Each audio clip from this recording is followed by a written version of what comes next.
Welcome to the Free Library of Philadelphia. My name is Andy Cahan, Director of Author Events. I do have one unfortunate update to our program. Rick Burns will not participate in our discussion this evening due to a work-related trip. However, the good news is that you are going to see a sneak preview of his new documentary, which will be aired on PBS later this year, and which is based on 10 years of research by our guest. A curator with more than 30 years' experience, Dr. Gretchen Sorin has consulted for more than 250 institutions, including the Smithsonian, the Jewish Museum, and the New York State Historical Association. She is the director of the Cooperstown Graduate Program of the State University of New York and the author of In the Spirit of Martin, The Living Legacy of Dr. Martin Luther King Jr., and Through the Eyes of Others, African Americans and Identity in American Art. In her new book, Driving While Black, just out today, Professor Sorin tells the story of the indispensable Green Book, which both reshaped the African American traveling experience throughout our segregated land and helped drive the nascent civil rights movement. Please welcome Gretchen Sorin to the Free Library of Philadelphia. It's wonderful to be in this great city of Philadelphia. And I apologize that Rick wasn't able to join us this evening. He had a little bit of an emergency, and he's in Italy. But I hope that you'll enjoy the preview of our film that he sent along. So I'm going to talk, I'm sure many of you have seen the Green Book movie, and I'm going to talk this evening really about a broader story. And that story is about the automobile and the role that the automobile played in African American life. I'd like you all to think about how important your mobility is to you. How important is it that you're able to travel where you want to, when you want to? How important is that to American liberty? The ability to travel freely is something that all of us in this room take for granted. But if you think about the role that mobility played for African Americans, for very much of American history, African Americans were prohibited from traveling freely. Travel and the idea of journey is central to the African American experience. The ordeal of the Middle Passage and enslavement begins the journey for African Americans, and it's central to what it means to be black in this country. But the idea of travel is about forced travel. This is a pass, a slave pass, and it says, please to let Benjamin McDaniel pass to Dr. Henkel's in Newmarket, Shenandoah County, Virginia, and return on Monday or Tuesday next to Montpelier for Mrs. Madison, June 1st, 1843. So African Americans traveling had to have passes. They had to have permission. Freedom was so important to many enslaved persons that they ran away. They stole themselves and exercised their freedom of movement. Excuse me. I have a 5-year-old granddaughter, and she's given me the kindergarten cold. In the early 20th century, the Great Migration, which is the next step in the journey for African Americans, is the story of the greatest mass movement of people in this country's history. Seeking job opportunities in the North and fleeing racism and poverty in the South, as many as 7 million African Americans left their homes seeking refuge in such cities as Chicago, New York, Detroit, Newark, where my parents moved, and Philadelphia, where my uncle moved. With expanding opportunities in education and employment came more and more black citizens among the ranks of the black middle class. The freedom of mobility to go where you wanted, when you wanted, became essential. But it also came to mean the ability to avoid the indignity of the Jim Crow bus and the Jim Crow railroad car. And here is a Jim Crow bus. In the first half of the 20th century, behavior and etiquette for African Americans was proscribed by geography and by custom. If you were from a particular place, you knew what the rules were. The rules changed from place to place throughout the United States. Each state had its own rules. Each community had its own expected etiquette. Emmett Till didn't know the rules of racial etiquette, for example. Particular driving etiquette was also expected. African Americans faced segregation in most aspects of public travel and accommodation in the South, where it was overt, but in the North, it was dictated by custom, so it was de facto segregation of buses, taxis, trains, hotels, restaurants, beaches, and just about any place that people gathered. And this is a Jim Crow railroad car, insulting, humiliating, filthy, as well as dependent on timetables. Although they were only supposed to run in the South, many of them ran in the North as well, and African Americans, even if you purchased a first-class ticket, were often expected to go into the Jim Crow car. This is a Columbia and Gulf Railroad car from 1929. And you can see the word colored on those back seats. The automobile gave African Americans freedom. It freed black travelers from the tyranny of the Jim Crow railroad car and bus. It offered freedom of movement, and it offered dignity. African Americans found that the segregated trains that gave them no dignity, and here's your own private rolling living room, right? If you were driving in your own car, you had a private space, it was protected. You were freed from the segregated insults. You were freed from listening to the bus driver tell you to move to the back of the bus. You were freed from the railroad car that might be right behind the engine. So this was really an important change in African American life, the automobile. By the 1950s, with the interstate highway system, upwardly mobile black families were able to travel and become travel consumers.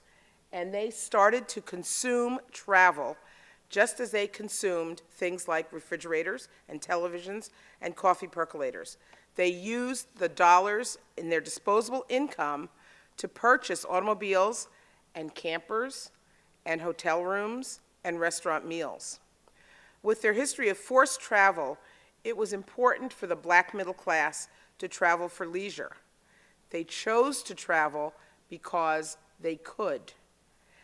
Often, parents worked hard to make sure that their children were not aware of the indignities they faced. So the children installed in the back seats of these cars weren't always even aware of the indignities their parents faced, nor were they aware of the danger that their parents faced when they went out on the road. Now, if you think about the make and model of automobiles, the make and model was very much tied to identity. African Americans purchased large cars. And we know this from market studies that were done of African Americans that were conducted in the 1940s and 1950s by research firms for the black newspapers. African American motorists preferred large, heavy Buicks and Oldsmobiles, those kinds of cars that we now would call gas guzzlers.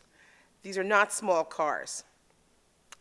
I think African Americans preferred large cars because they offered protection, they were hard to turn over, they were a place to sleep if necessary. You could carry blankets and pillows, and you could sleep in your car. You would carry water for the radiator, you could carry extra fan belts, you carried those big, heavy Coleman coolers full of food because you couldn't stop at a restaurant.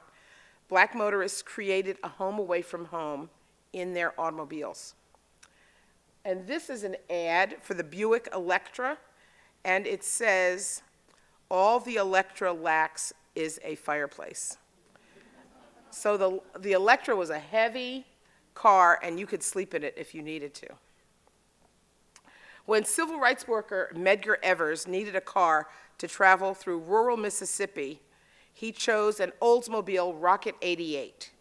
The Rocket was large enough to enable Medgar to stretch out for the night on the front seats, and it responded immediately if he hit the accelerator, enabling him to get away from a pursuing car. This is a picture of the Rocket 88. And we know that Medgar Evers died beside his car in his driveway, shot by a sniper on June 12, 1963. African Americans also saw their automobiles as a symbol of class status. And this is a Cadillac on a Harlem street. African Americans were often prevented by discrimination from purchasing houses. You couldn't buy a house because your neighborhood was redlined and banks would not give you a mortgage. Therefore, the car became their largest and most important purchase, and therefore African Americans used their disposable income to buy beautiful cars. Now, you may have heard the stereotype that all African Americans bought Cadillacs. African Americans purchased Cadillacs in exactly the same percentage as white Americans. That's 3%. 3% of African Americans purchased Cadillacs. That is a stereotype that all African Americans had those Cadillacs. The preferred car was the Buick or the Oldsmobile. But for African Americans, travel by car posed a paradox. African Americans had the freedom to travel, but they were forced to stay in segregated black neighborhoods and segregated black tourist accommodations that would accept them. Now, I'd like you to think for a minute about what it was like for all Americans before there were cars, before the automobile. Before the automobile, people generally stayed put. They didn't travel very far at all from their own neighborhoods. White people generally stayed in white neighborhoods. Black people generally stayed in black neighborhoods. In some poor neighborhoods, black and white people lived side by side, but the country was generally segregated by race. Now think about what happens with the automobile. With their cars, African Americans crisscrossed the country, traveling through white spaces. To get from a safe black space to another safe black space, say, to get from a black neighborhood to a black resort, they had to go through a variety of white spaces where they were unwelcome.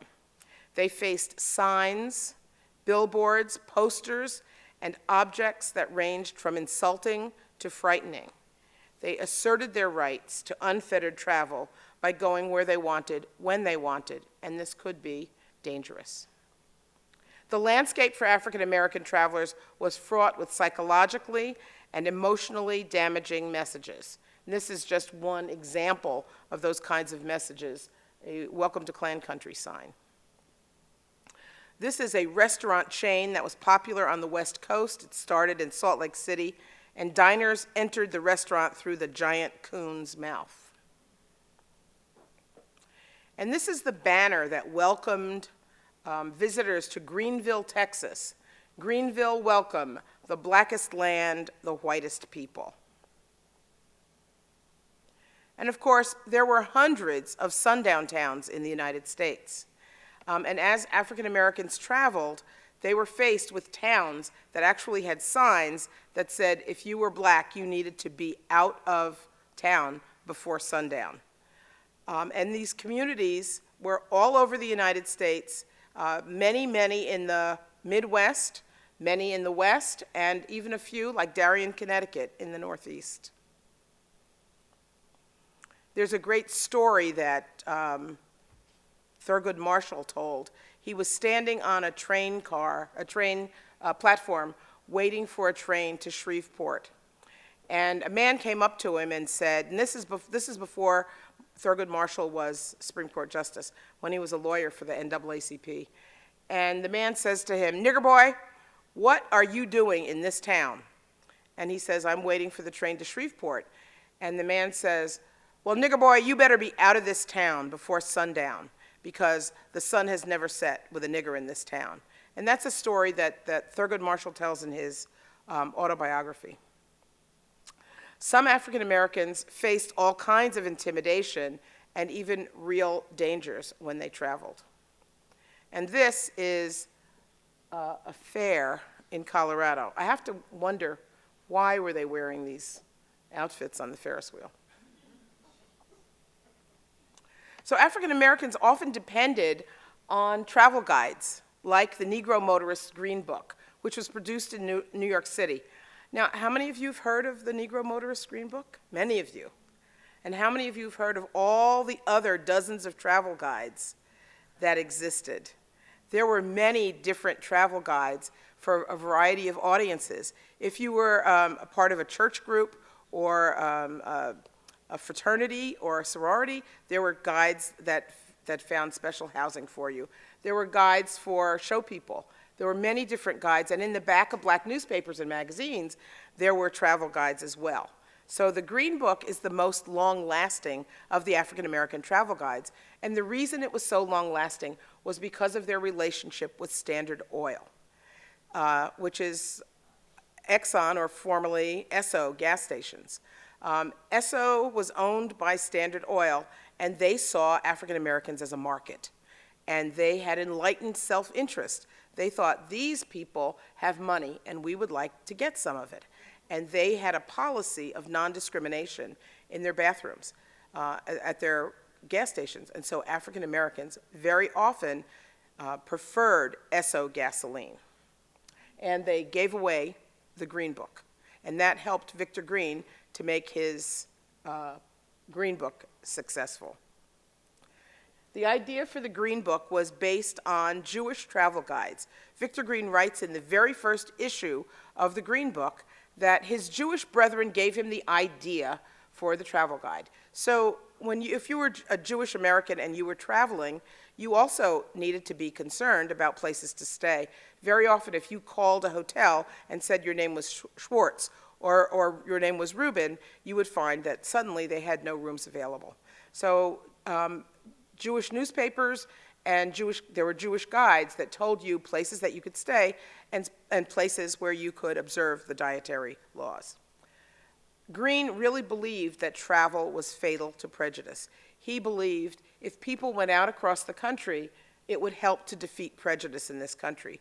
And this is a quote from Mark Twain from The Innocents Abroad. He says, "Travel is fatal to prejudice." And Victor Green adopted that as his mantra. This is Victor Green and his wife, Alma. Green was a postal worker. He opened a business in Harlem. He opened the Green Publishing Company. Now, what is so important, and the reason I always talk and show Alma, is because Victor Green dies in 1960, and the Green Publishing Company was then operated by Alma Green and by 4 other women. So it was a 5-woman operation, and this was a business that publishing business was very unusual for women to be working in publishing in this time period, much less running a publishing company. But Alma Green continues to run the publishing company until the late 1960s. Victor Green had a variety of ways of finding places to put in his Green Book, and Alma. I have to make sure Alma's in there. One of the ways was by sending out postcards and by sending out letters, and asking his travelers, people that had good experiences traveling, to send him information about the places that they stayed.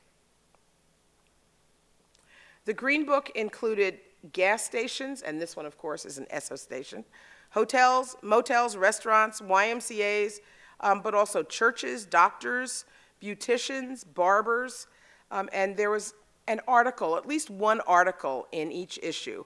An article might tell you about Philadelphia and the things that you could do and see in Philadelphia, or it might tell you about Chicago. They usually were geographically situated, and they told you the places where you might be welcome to visit, that you might be welcome to visit. The Green Book also courted the black middle class and reflects black middle class values about polite and well-mannered behavior. And here, I think you can see that. You have a very charming middle-class couple with matched luggage. You can see a little bit of their car, and you can see their suburban neighborhood in the background. It was the black middle class that could afford to travel, and Green shows us the ideal black traveling couple. Over the course of the life of the Green Book, the content expanded from just New York, New Jersey, and Connecticut to the entire East Coast, then the entire United States, then all of North America, and finally to Europe, Africa, and Asia. But there were other travel guides, like this one. This is the Baltimore Afro-American travel map that was a part of the Afro-American newspaper. Other guides were called the Go Guide, Travel Guide, the Travel Guide, and the Bronze American, just to name a few. And you can also see the kind of middle-class iconography here with the couple playing golf in the upper right-hand corner.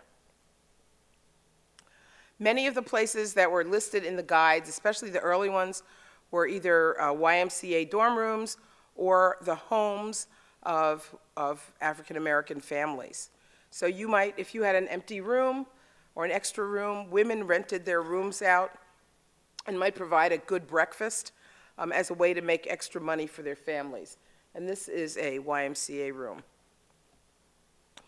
This is the Rock. If any of you have visited the African American Museum in Washington, D.C., you've seen the Rock for Rock Rest, which was a leisure place to stay in Kittery, Maine. It was an African American guest house that was run by Hazel and Clayton Sinclair. And this is the Rock in its original environment. This was a place that was away from the beach. The beaches were segregated in Portsmouth and in Kittery, but you could go and you could stay for a week or 2 weeks at Rock Rest. You could enjoy your meals at Rock Rest. Hazel was apparently a really good cook, and she catered meals for the white community as well as for the black community. There were other places to stay, like Mackenzie's Court in Hot Springs, Arkansas, which was a motor hotel and perfect for the automobile. You could park right outside your door. Most of these places were owned by African Americans, but some were owned by white Americans, but catered only to black people. These are some advertisements from the Green Book. They offered the same values and products that were offered for whites in parallel establishments. Some of the folks that operated these places clearly placed themselves in the ads to show readers that they were black. And this grainy picture is of Shenandoah National Park. I know the national parks like to say that you were always welcome at the national parks, and the national parks were always open to African Americans. The problem was that all of the park facilities, the guest houses, the hotels, the restaurants, were operated by private individuals, and they discriminated. So this is the picnic ground for Negroes at Shenandoah National Park. It took a long time for the national parks to be fully integrated. But I'd like to talk just for a few minutes about the role of the automobile in the civil rights movement. It was really very important for the automobile played a key and pivotal role in the civil rights movement. You couldn't have the civil rights movement without the automobile. This is Ware's supermarket, and Ware is clearly tying himself to Dr. Martin Luther King. Very, very important and very dangerous if the white community was concerned about King coming to your community. Excuse me. The man at the front of this line is a jazz singer, and he is traveling back to the Gaston Motel in Birmingham after participation in this picket line. This is the Gaston Motel after it was bombed. Gaston provided spaces for civil rights workers to stay. The civil rights movement, people working in civil rights, needed places to stay. When they went south, they needed places to eat. And these places were the targets of bombings. Some of these places were listed in the Green Book, including the Lorraine Motel, which is the place where Martin Luther King was assassinated. Now consider how important it would be to have an automobile if your job was to travel around an entire county and register voters. If you had to travel an entire county, or if you had to travel an entire state and register voters. This is called the Jenkins microbus, and it's a pretty marvelous bus. Apparently, part of it is now at the African American Museum, a recently acquired edition. And this bus was used to travel all over the state of Alabama to register voters, but also it was used as a school to train voters in literacy so that they could pass the literacy tests. And it was a haven for children, and it was used as a meeting space. So it was so important to be able to have mobility when you were trying to register voters and bring people into the civil rights movement. But the bus boycott was perhaps the most significant use of the automobile. And there were bus boycotts all over the South. Here you see Martin Luther King helping some women into a car so that they can get to work. In order for them to really bankrupt the Montgomery bus system, it was important for them to be able to, for people to continue to be able to go to work and to move about the city. The way they were able to move about the city was by through the purchase of a fleet of automobiles. So Martin Luther King and the bus boycott purchased automobiles, and people who already had cars helped people to drive to work so that they could continue to keep their jobs. And they were able to cut the bus revenue by 69% and still keep their jobs, but only because they had automobiles to take people to work. So the automobile becomes a weapon in the arsenal of the civil rights movement. It was also key when people needed to get from the airport to their hotels, since cabs were segregated and black cabs were not allowed to pick up people at hotels. People flying into various cities for protests would rent a car, and that would be their way of getting to the hotel. So how does the story end? In 1964, LBJ passes major civil rights legislation that extends voting rights, and it outlaws segregation, and immediately all public accommodations are opened to African Americans. So the major chain hotels, the Sheraton, Howard Johnson's, the Hilton, are open to African Americans. And because they can stay at those places, they do stay at those places. So the question I have is, does this story end? Or does it remain an issue in America? And this is Philando Castile, who was murdered in his automobile by a Minnesota police officer in 2016 in Falcon Heights, Minnesota.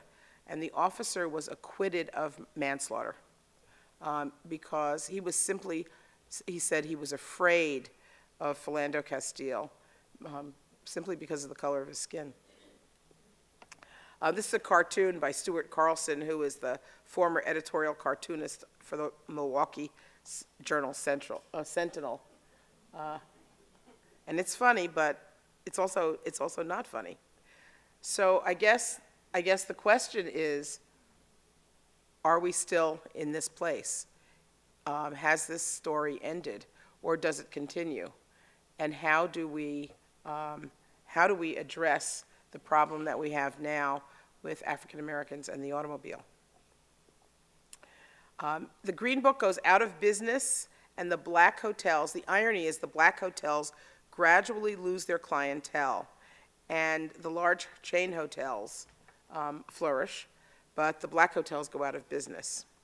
But the landscape is forever changed with the help of ordinary men and women choosing the automobile and travel as their weapon.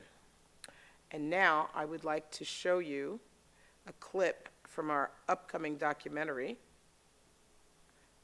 Sorry, you have to look at my terrible.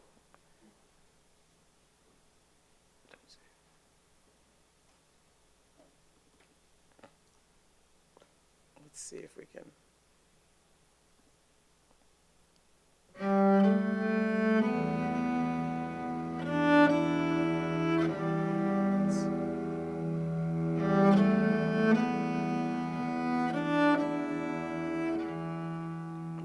Good roads beckon to you and me. Daily, we grow more motor-wise. The nomad in the poorest and the mightiest of us sends us behind the wheel. North, south, east, and west, in answer to the call of the road. It's mighty good to be the skipper for a change, and pilot our own craft with her when we will. We feel like Vikings. What if our craft is blunt of nose and limited of power, and our sea is macadamized? It's food for the spirit, just to give the old railroad Jim Crow the laugh.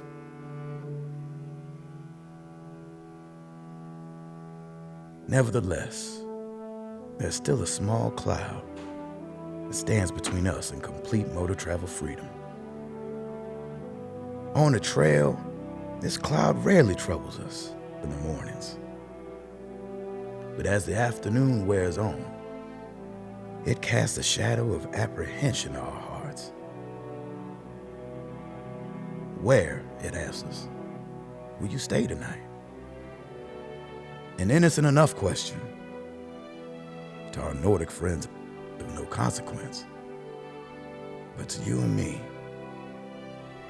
what a peace-destroying world of potentiality. Alfred Edgar Smith, 1933.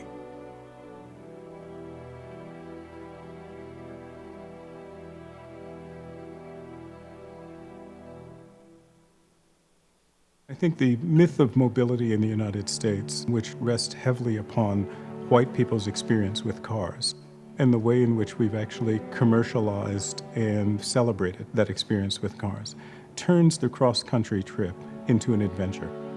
For African Americans, trips across country, but even trips within regions in automobiles, are not adventures. They can often be trials. From car accidents to looking for places to eat and looking for places to sleep, African Americans could never casually ignore the fact that that required an extraordinary amount of planning. It required an extraordinary amount of thought. And one, even after you had planned and thought it out, had to be particularly careful about how you negotiated the roads, how you negotiated the towns, and how you negotiated your private space moving through a white public that was in fact actually deeply suspicious of black people moving freely, especially unknown black people moving freely.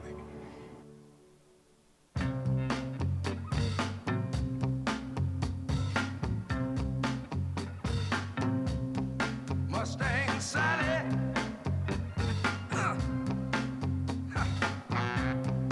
Guess you better slow your Mustang down.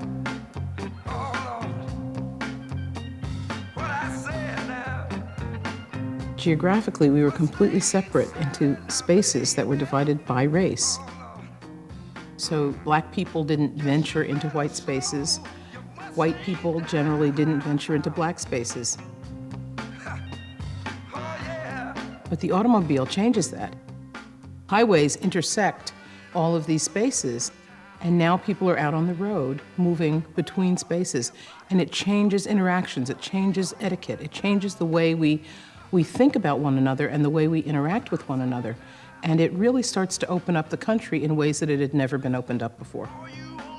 The car comes to represent what many historians would call a notion of democratic personhood, that you as an individual can pilot your car to do whatever it is you want to do. And it becomes a symbol of American freedom.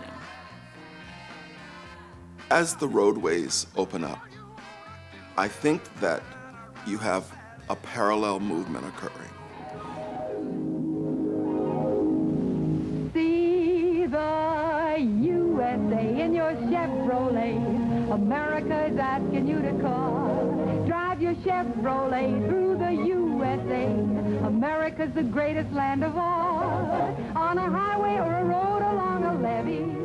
For white Americans, they're discovering the joys of the open road. They see this as a place where they can maybe drive to California, see the Grand Canyon, go to Death Valley or something like that, see a big city. For African Americans, this movement on the open road is about seeking an opportunity for a better life.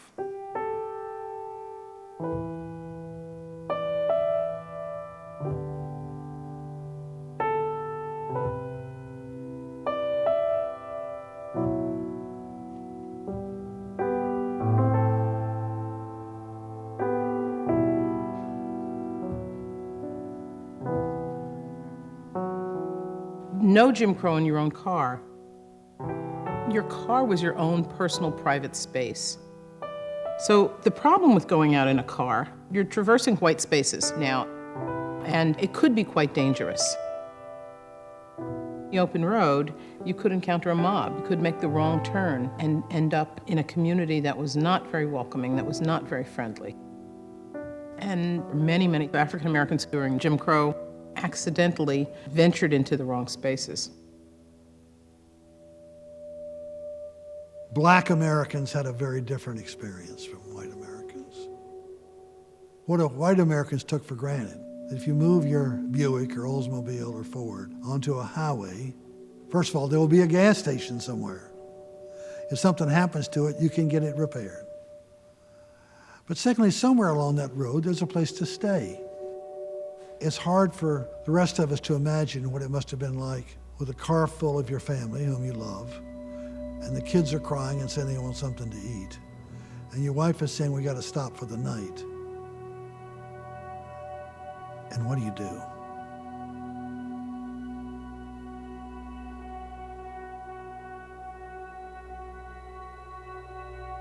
If you slept in the car, you slept at a family, friends.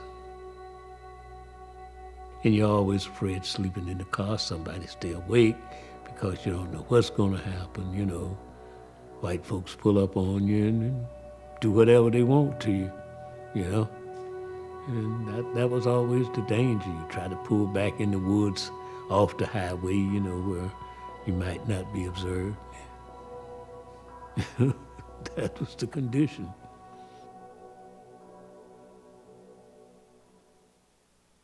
Victor Green was the businessman who started the Negro Motorists' Green Book, which was an African-American travel guide that started in 1936, and it was published until 1966, and it took African-Americans throughout the country safely. This is a time period when everything was segregated, North and South, and Green came up with this idea that what a fantastic thing it would be if there was a travel guide that could help African Americans to travel through the country. Carry your green book with you. You may need it. Victor Green, 1936. He was a postman who lived up in Harlem but had a route in New Jersey. He and his wife, Alma, would go back to the South to visit her relatives during the summer. So I think what was the personal motivation was this trip back to the South. How can I do this trip without having to experience the indignations of segregation and Jim Crow? The Green Book was actually a simple listing by state, alphabetically by state, of tourist homes and guest houses, hotels and motels, restaurants, nightclubs, even beauty parlors and barbershops that African Americans could use as they traveled throughout the country. So if you're leaving your home state and you were going on vacation, and African Americans wanted to travel just as white Americans wanted to travel. They wanted to see the country. The Green Book actually does something for us that we need. It reminds us of the world that Black people created under the regime of segregation. And we don't need to be nostalgic about Jim Crow to celebrate the extraordinary genius, the brilliance of Black entrepreneurs, the men and women who built businesses in the confines of a vicious segregation system to serve Black customers. We do need to remember that that world existed because of the viciousness of American racialism. and because of the capacity of Black people and the commitment of Black people to resisting that system of oppression.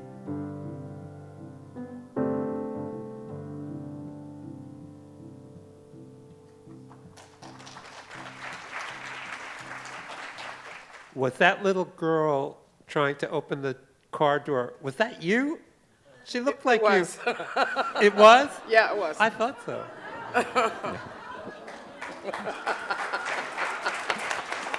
Stephen, right in front. Right My in front. father was a photographer, and it was a piece of film that I found, and I gave all of my old home movies to Rick, and he printed them digitally, and that was one of the pieces of film. How did you get interested in this topic, and how did you go about doing your research? I'm an exhibition curator primarily, and I was doing an exhibition in Saratoga Springs, New York, and a colleague of mine who had written a book about leisure in Saratoga Springs asked me if I'd ever heard of the Green Book. It was about 20 years ago, and I had never heard of it at that point, and I was intrigued. And one of my graduate students who was from Chicago, I found that they had one at the University of Chicago, and one of my graduate students copied it for me, and that was my first Green Book. And I started with the Green Book, but as I got into the research, I realized the story is much broader than the Green Book. It's really about the automobile and the way that the automobile changed African American life. And so the story kind of expanded from there. You said the Green Book was at gas stations for free. Is that right? Some of them were given away for free, and others of them were sold for $1. How did they make money? Just through selling those, or did the oil company underwrite them? Green sold them, and he sold them out of his Harlem office. And in some places they were sold. But Standard Oil purchased them. Standard Oil had a contract with Green to buy thousands of copies. Is there any effort to put plaques along the roads and some of the places where they went, you know, to say that this was the Green Book stations that people went to? The National Trust for Historic Preservation has been trying to put up markers at some of the sites. A large number of the sites are no longer extant because they were urban renewed. In the late 60s, when urban renewal went through cities, they often just bulldozed entire Black neighborhoods, and many of those places are gone. So, I mean, if you look even at my capital city of Albany, the large part of the Black neighborhood was just completely wiped out by urban renewal. And so, yes, there are some markers that will be going up at historic Green Book sites, and the Trust has been working on that. I want to thank you for writing that book. I lived that experience. I want to know if many of the things that you've collected will be part of a permanent exhibit someplace. That's a good question. I think that the film is going to premiere in Detroit, Motor City, and Detroit Historical Society is going to be doing an exhibition on, I'm not sure if it's going to be on automobiles, on travel, on the Green Book. Gretchen, do you know the name of the Jewish Green Book? And is there a book, or are there books about it? So the research that I did, and I actually had a Jewish historian helping me on that because I couldn't find anything. And there's a small volume called the Daily Kashrut, and it was a publication that basically told you how to observe the dietary laws and what you could eat. You could have Borden's, you know, this, or you could have Hershey's chocolate, certain things that were kosher. And in the back of that, there was a listing of places to stay. And that we decided was probably the guide before the guide that you and I were talking about that came out in the late 50s or early 60s. I bought a modern copy of the Green Book thinking that we could travel south and maybe learn something more. And, but the modern one, the reprint, is only of what the states have now and not really where you could go and learn something. More of what the state's laws are in terms of racial equality rather than what it was in the past. I was looking more of something from the past. You can actually buy reprints of the original Green Books, but they're also on the New York Public Library website. If you just type in New York Public Library Green Book, they'll all pop up. Yeah, we have them in our collection here as well. Yeah, I had heard that the Holiday Inns specifically were founded as places that would not segregate and that would be all over the country. Is that right? I don't know the answer to that. But wouldn't that be lovely? There was an increasing number, as we get into the late 60s, there were an increasing number of people who were looking for integrated accommodations. I don't know the specific history about Holiday Inn. I'll look it up, though. But I do know that there was an increasing interest in integrated accommodations, and some liberal Americans, white Americans, were seeking those places that were integrated. How did Victor find SO and what was the deal that allowed him to sell the books or gave SO specific rights to the Green Book? There were two men that were hired by Standard Oil to market to the black community. And both of them found that when they were traveling for company business, they had to use the Green Book. And that led to a relationship between Standard Oil and the Green Book. Is there an allegiance now among African Americans to shopping at Exxon? Is it known or unknown or? I think it's probably forgotten. Yeah. Okay. I think we can all truck with that one. Please join me in thanking Gretchen Sorin.